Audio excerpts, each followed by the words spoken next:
timeless innocence of God.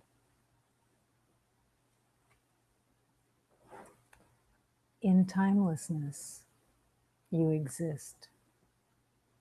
You find your true self in timelessness. But time being what the ego made for the distraction of creation makes it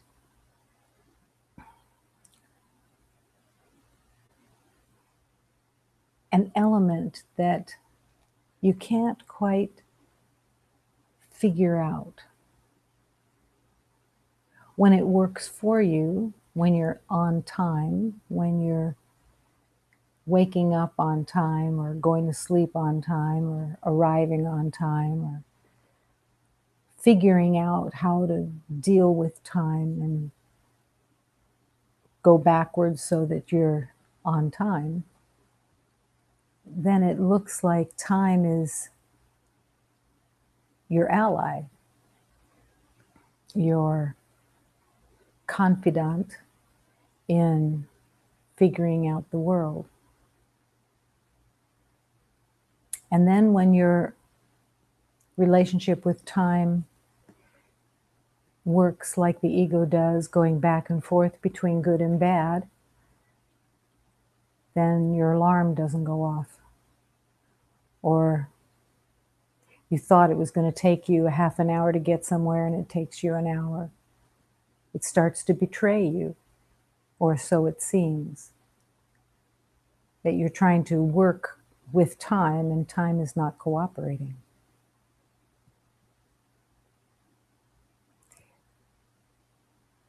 The two sides show the relationship to the ego most easily. That from day to day, moment to moment even, you can't depend on your relationship with time to be a sense of protection, a sense of right, a sense of that you know how the world works. And then along comes the spiritual journey that sparks your heart and your mind. And now the question is really there. What is the attachment to time? Where is the loyalty to time and what is it for? And the answer is the simplicity of surrender. When you truly surrender all your thoughts about time, all your attachment to time, your attachment to age, your attachment to what seems young, what seems old, what seems running ahead, how fast time gets, how slow time is. All of it is there for surrender. Because the world of time has been made so that it's a distraction. Using time becomes almost a full-time job. And you even long for the day that you won't be the slave to time, but it keeps staying in your rear view mirror all the time. If you surrender time and let it be used by the healing power of love, it becomes transformed itself. It no longer runs you. It no longer dictates good or bad to you. It becomes the servant of learning, of healing. And it only has one purpose, which is to be used by the Spirit of love to see the illusion more clearly and to surrender the illusion more easily. The time is just one of the aspects of the ego that is questioning all of the past. The release of the past identity, the past belief system, the past agreements, the past roles, everything that was made in the past in the belief that this was real and it lived in time. All of that is being called to be surrendered. The journey to remembering is not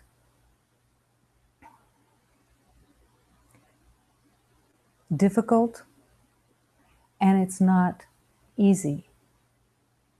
It is all connected to what you believe in your mind. If you believe in difficulty, in resistance, in figuring things out, in the fear of the unknown, then it becomes a strain because you're battling with truth through what you believed that you knew in the past. And all of love keeps saying to you and keeps bringing you the same message. Let it go. Let love lead the way. Step back and let love lead. And sometimes that can stay in a beloved's idea for lifetimes. You begin the lifetime with the belief that it could be let go, but you're not ready. And then you pass through that lifetime, leave the body again, go into another lifetime with the same belief. The fear of the unknown. At some point,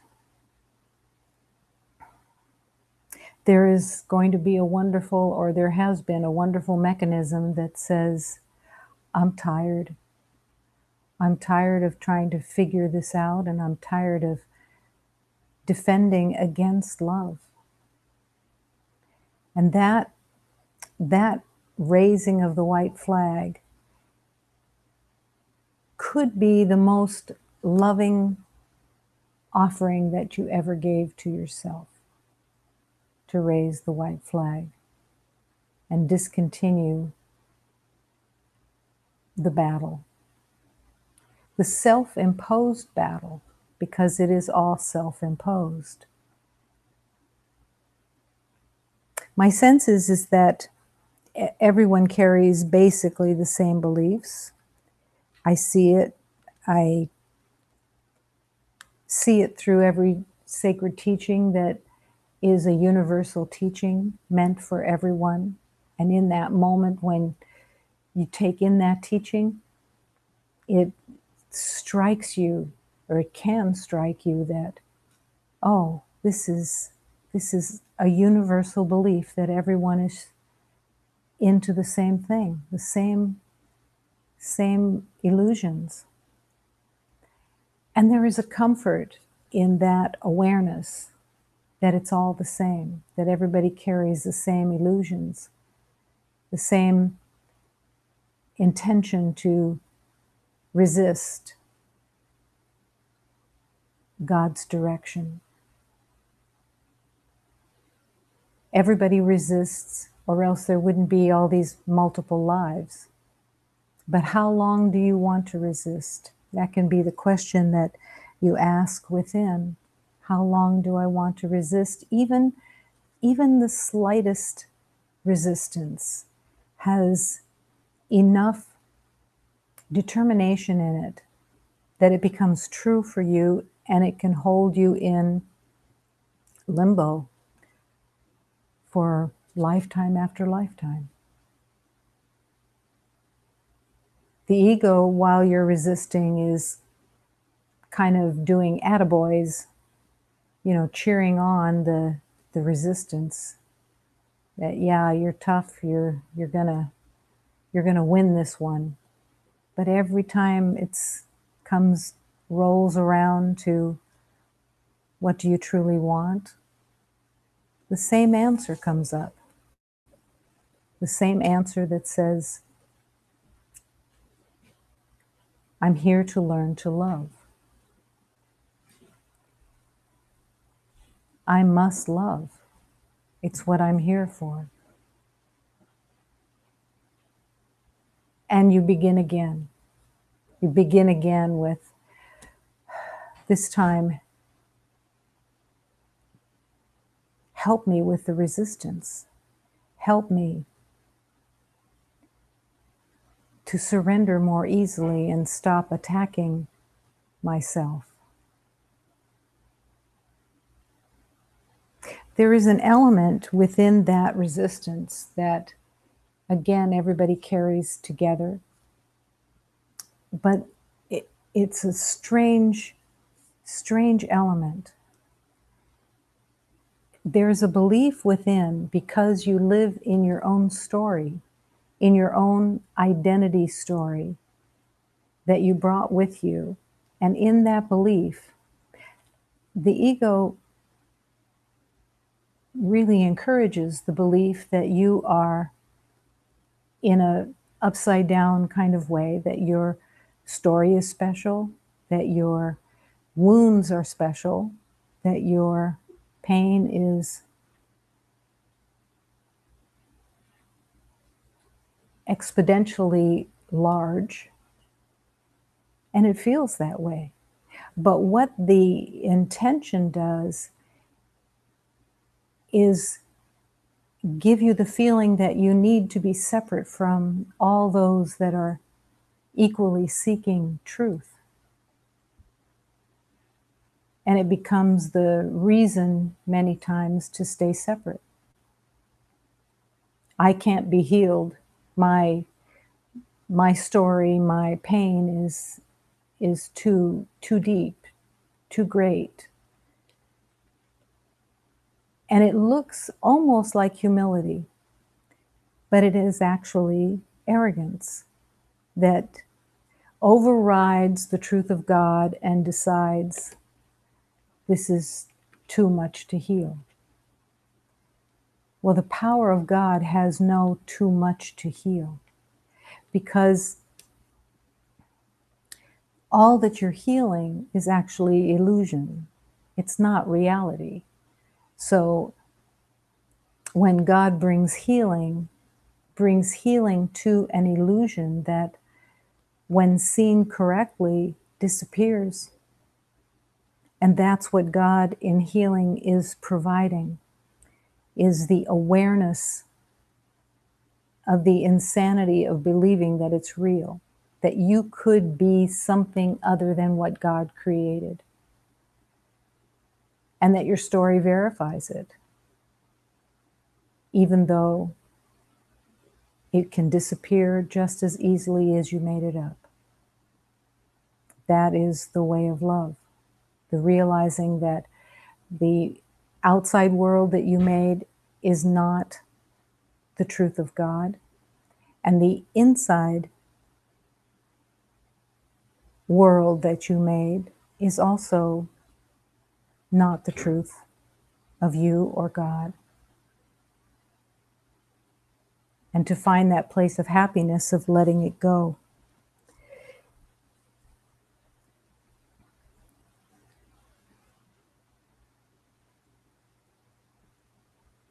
In the world of illusion, the belief in victim is the ego's possibly strongest weapon, because everyone can make comparisons with everyone else in the world of illusion and give permission that, yes, that qualifies as a victim, that qualifies as a victim.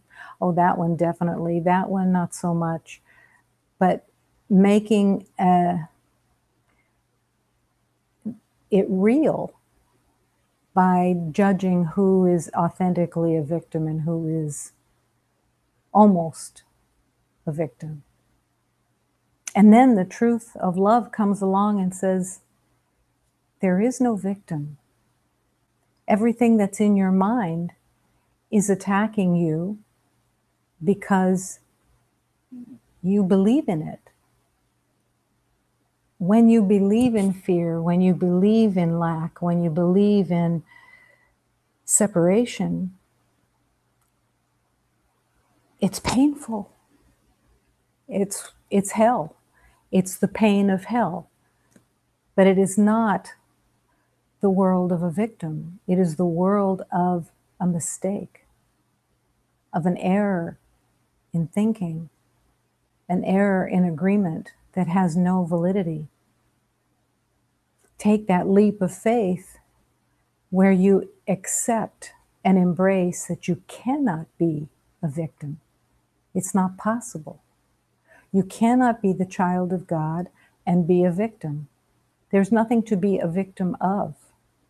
There seems like there's something to be a victim of, but in truth, it's not the truth of you. And how willing are you to embrace the truth that you cannot be a victim? You cannot be less than what God created. No identity, no experience within a dream changes the truth of your exquisite strength and perfection. It can't. You can think whatever you want, but to think with God is to return to peace, to return to love. In this hymn,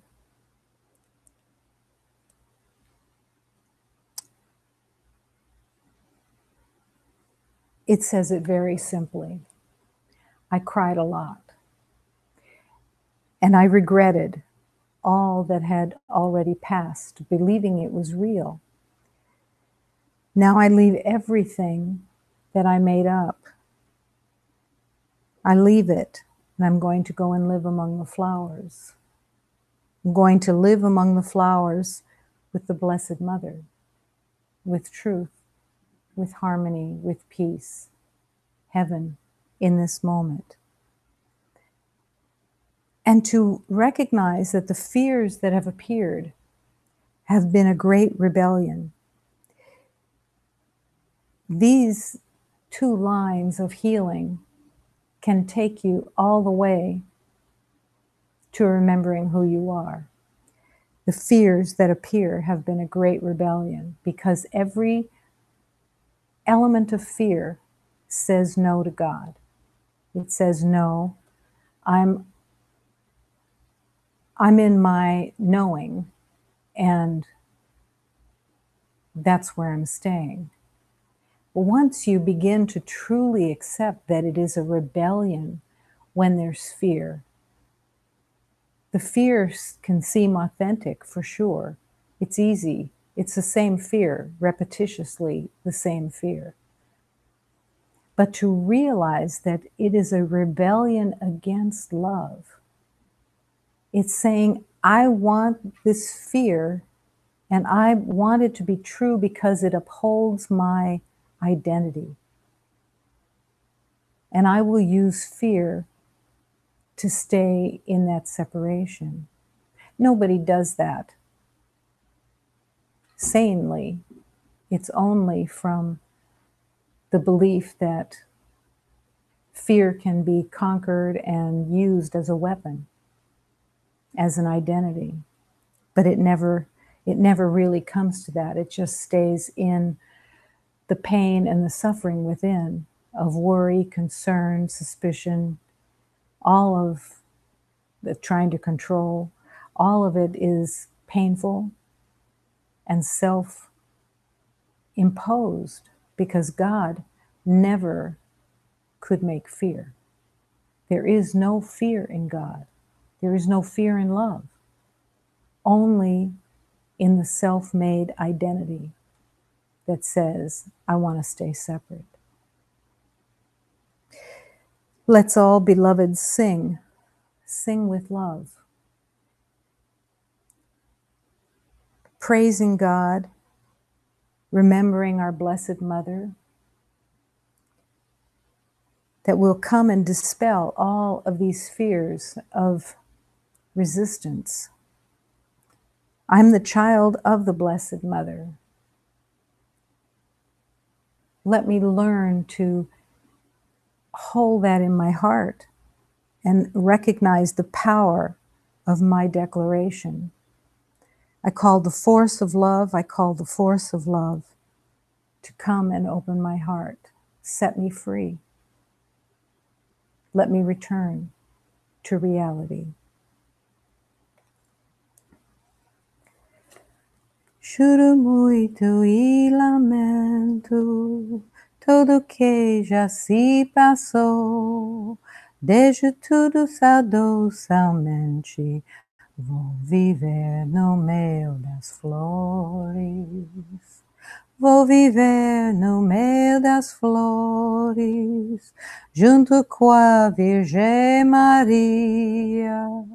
Os terrores que apareça, essa grande rebeldia.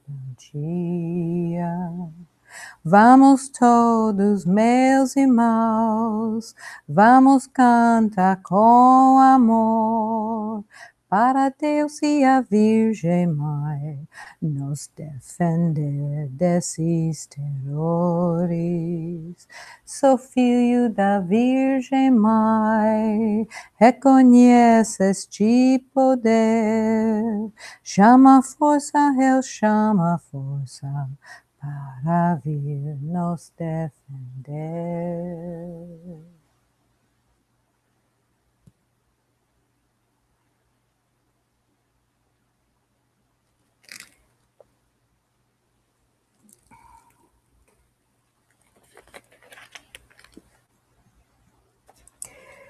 The shield that you hold. There is a shield you may still hold because of so many battles. I guess another conflict could begin any moment. So maybe lugging it about could be of some use. Or is it just an undermining habit? Doesn't it get heavy? So much so that you carry it on your head, sometimes at noon? And then do wonder with your insecurity so intact about casting darkness as fears can shadows? Even if the sun is out, if the sun is out, if God is really all around in the middle of any beautiful day and night, yes, how amazing that a small umbrella or an illusion held over your head or clung to can hide the stupendous fact of infinite light. The shield that you hold. Illusions come in so many various forms that it's hard to even distinguish them from one to the other. There are some illusions that promote grandiosity. And in that grandiosity, you can, for a time, few days, sometimes few lifetimes, you can in that grandiosity believe that you're right and that you've got a handle on what's occurring. And then the ego can flip because it has no loyalty to either good or bad, right or wrong. It's all just to keep the sad game going. So then the ego takes you to what you consider to be the littleness, where you see yourself as too little, too unfamiliar, too lost to make it to the table where God has nourishment for everybody. So you stand off to the side saying, no, I can't, I'm not able to. And all of these are lies. They're lies that play their game in the name of self-esteem. Self-esteem doesn't exist. How can something that is perfect, that is the wholeness of creation, have a self-esteem? It would have to be what you consider that you would make by conquering something. But all that you're doing in the spiritual journey is remembering the truth beyond the story that was made up. You're coming back to the wholeness where you always existed. And the dream fades away. The dream no longer keeps your attention. That is the offering of staying in the declaration of, I will follow. I won't go back and forth from the grandiosity to the littleness, to the belief that there is something to know and to hold on to, or that there's someone else to blame or correct.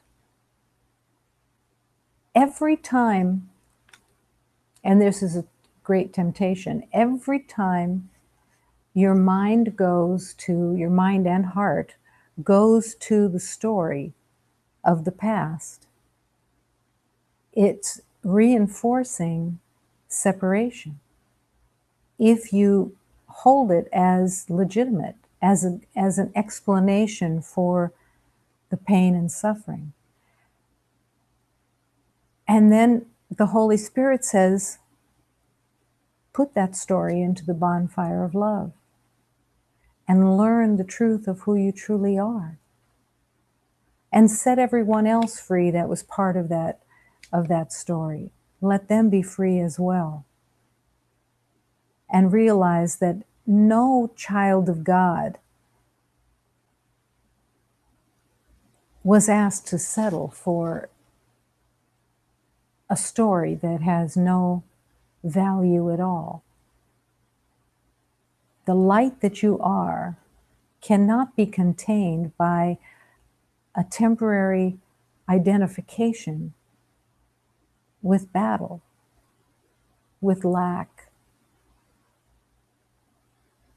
The truth of you is waiting to be discovered. I wrote down this teaching because it's one that becomes so critical.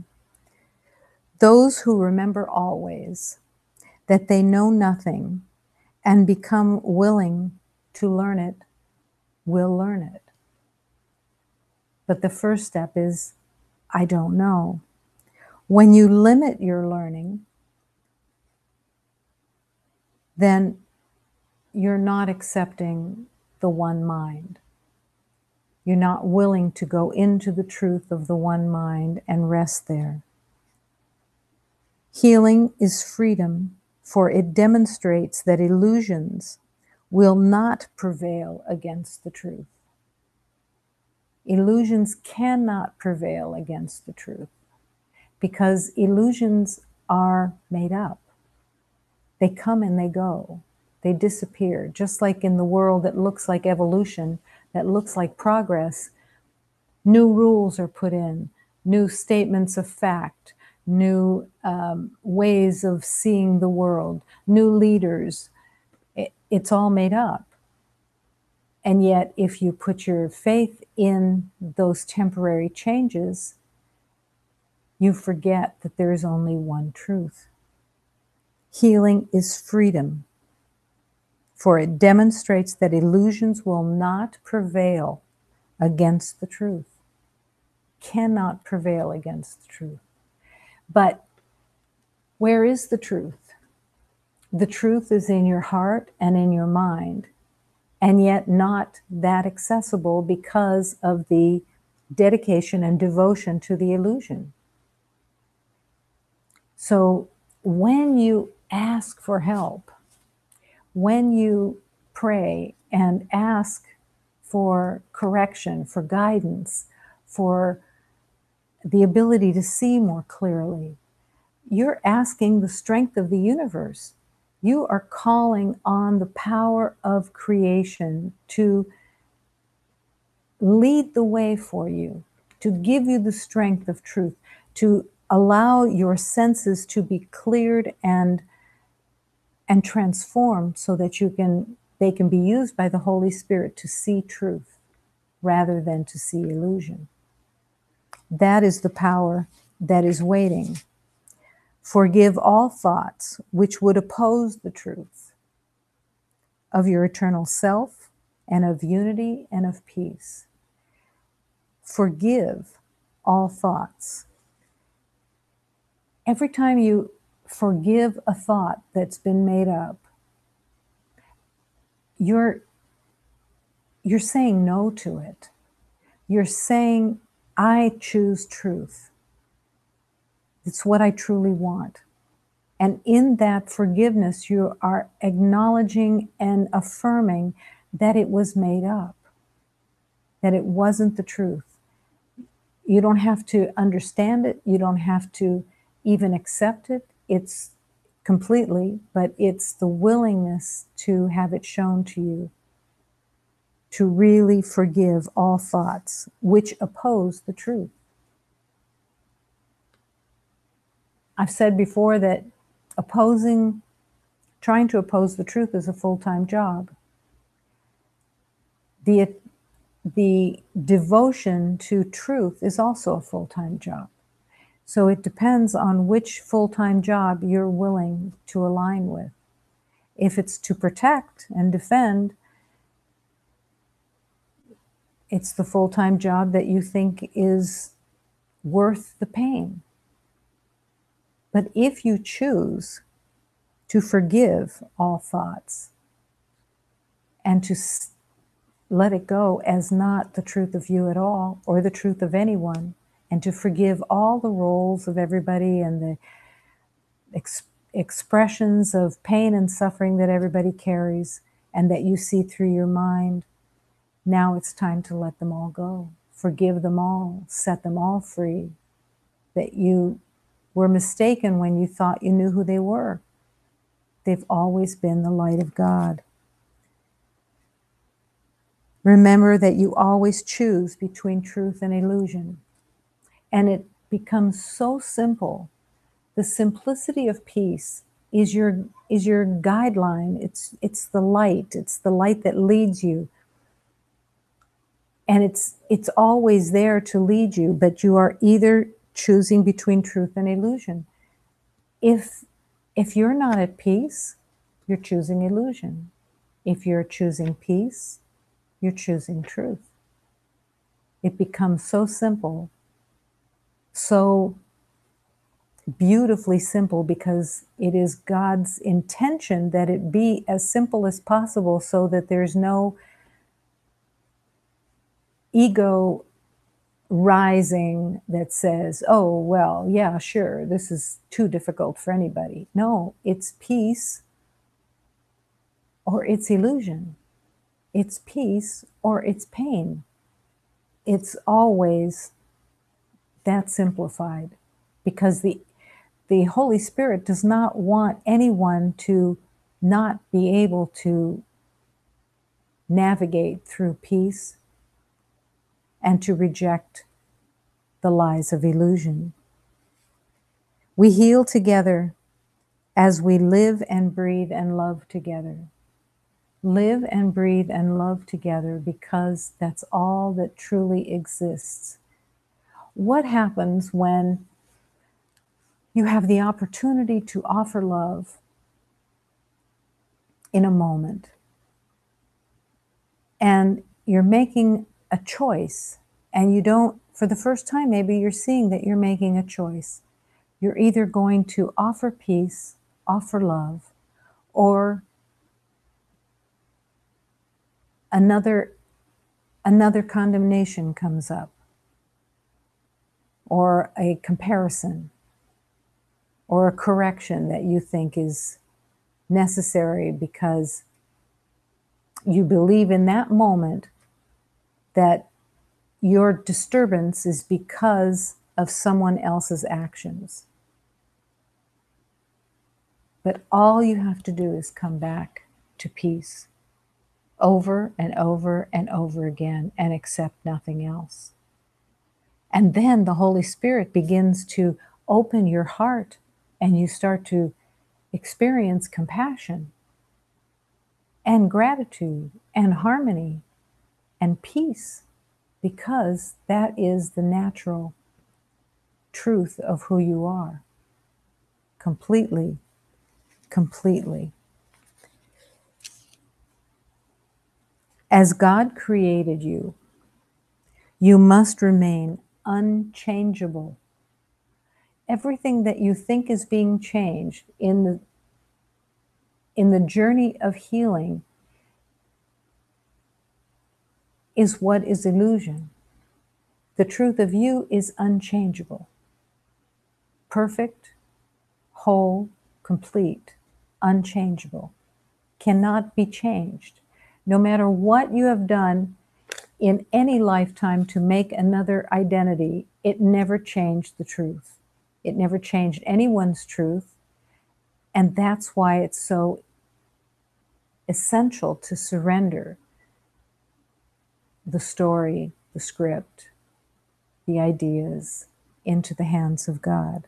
As God created you, you must remain unchangeable, with transitory states by definition false. Transitory states. Are you in a mood? Is there a mood?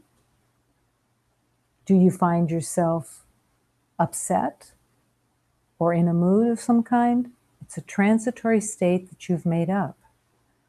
You believe that something on the outside probably caused it, but it all came from your own mind. And those transitory states are by definition false. They have nothing to do with the truth of who you are. They keep you occupied, but they have no truth. The transitory states includes all shifts in feelings. Every time you change your mood or your feeling, it's a transitory state that is not of God, because it's not the truth of who you are. All feelings, all alterations in conditions of the body and the mind. Every condition, every idea of something that changes is coming from the temporary belief in separation. In all awareness and in all response, all inclusiveness which sets truth apart from falsehood. That sets truth apart. When this is truly what you want the truth. You want to bask in the truth because it's who you are, it's what you are, and it's home.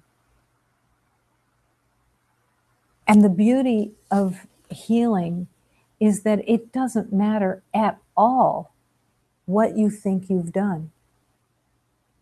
What you think you've done. Have you betrayed others? Have you stolen? Have you murdered? Have you cheated? Have you condemned? Have you been filled with jealousy? Have you been afraid of others and suspicious of others? Have you attacked yourself with names? All of it totally means nothing. It has not changed a thing about the perfection that you are. You could have walked around for 10 lifetimes, 100 lifetimes with the identity of a murderer. Does it change you? No. Can you be healed the same as everyone? Absolutely. Is there a difference between an irritation and murder? No. Because love is love is love, and everything else is illusion. There is no difference. And this is where the old identity can heal so much easier, because there are no differences or in various degrees of importance of holding, whether you are condemning someone with an idea or a projected opinion or murder. It's all the same. It's the lack of love, and it means nothing. It doesn't change love. It doesn't alter anything for you. You're just asked to come home to love and let go of what you think you know. How simple is that? Simple, simple, simple, if you are willing that it's simple. There is nothing that the power of love cannot heal. Nothing. Hold that in your heart. Carry it everywhere with you. Offer it to everyone in quiet stillness, and yet offering your heart that everything can be healed. Everything.